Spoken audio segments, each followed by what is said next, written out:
ಅಲ್ಲ ಅಲ್ಲ ಸಿಐಡಿ ಕೊಟ್ಟಿದ್ದಾರೆ ಸರ್ ಸರ್ಕಾರ ಈಗ ಪರಮೇಶ್ವರ್ ಅವರು ಸಿಐಡಿಗೆ ಪ್ರಕರಣ ಮಾಡಲಿ ಬಿಡಿ, ಯಾರು ಬೇಡ ಅಂದರು. ಈಗ ಇದ್ರ ಬಗ್ಗೆ ನಾನೇನು ಹೇಳಿಲ್ಲ. ನನಗೆ ನ್ಯಾಯಾಂಗದ ಬಗ್ಗೆ ಗೌರವ ಇದೆ.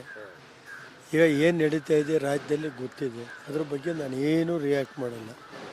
ನನಗೆ ದೇವ್ರ ಮೇಲೆ ನಂಬಿಕೆ ಇದೆ, ನ್ಯಾಯಾಂಗದ ಬಗ್ಗೆ ನಂಬಿಕೆ ಇದೆ. ಈ ಷಡ್ಯಂತ್ರಕ್ಕೆಲ್ಲ ಎದುರು ನಾನೇನು ಎದುರು ಹೋಗಲ್ಲ. ಗೊತ್ತಿದೆ ಏನು, ಅದು ಕಾಲವೇ ನಿರ್ಧರಿಸುತ್ತೆ ಅಷ್ಟೆ. ಯಾರು ಷಡ್ಯಂತ್ರ ಸರ್? ಅದು ಗೊತ್ತಿಲ್ಲ, ನೀವೇ ಹೇಳ್ಬೇಕು ಯಾರ್ದು ಏನು ಎಂತು ಅಂತ ನಿಮಗೆ ಬಿಡ್ತೀವಿ. ನಾನೇನು ಹೇಳೋಕ್ಕಲ್ಲ. ಇವೆಲ್ಲ ಎದುರಿಸಿ ನ್ಯಾಯಾಂಗ ಇದೆ, ಅದು ಏನೈತೆ ಅದ್ರ ಬಗ್ಗೆ ಗೌರವ ಇದೆ. ನಾವಂತೆ ನೆನ್ನೆ ಸೂರಜೇ ಇಲ್ವಾ, ಏನೇನು ನಡೆದಿದೆ ಗೊತ್ತಿಲ್ವ, ಮೊನ್ನೆಯಿಂದ ನಡೆದಿರೋ ಘಟನೆಗಳು 3 ದಿವಸ. ಅಲ್ಲ ಸರ್, ನಿಮ್ಮ ಕಡೆಯವರು ದೂರು ಕೊಡಕ್ಕೆ ಹೋಗಿದ್ರು.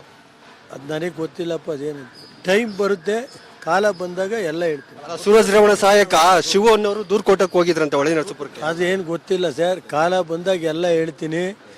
ಆ ಟೈಮ್ ಬರಲೇ ನಡೀರಿ ಅಷ್ಟೇ. ಎಲ್ಲ ನಿಮಗೆಲ್ಲ ಧನ್ಯವಾದ.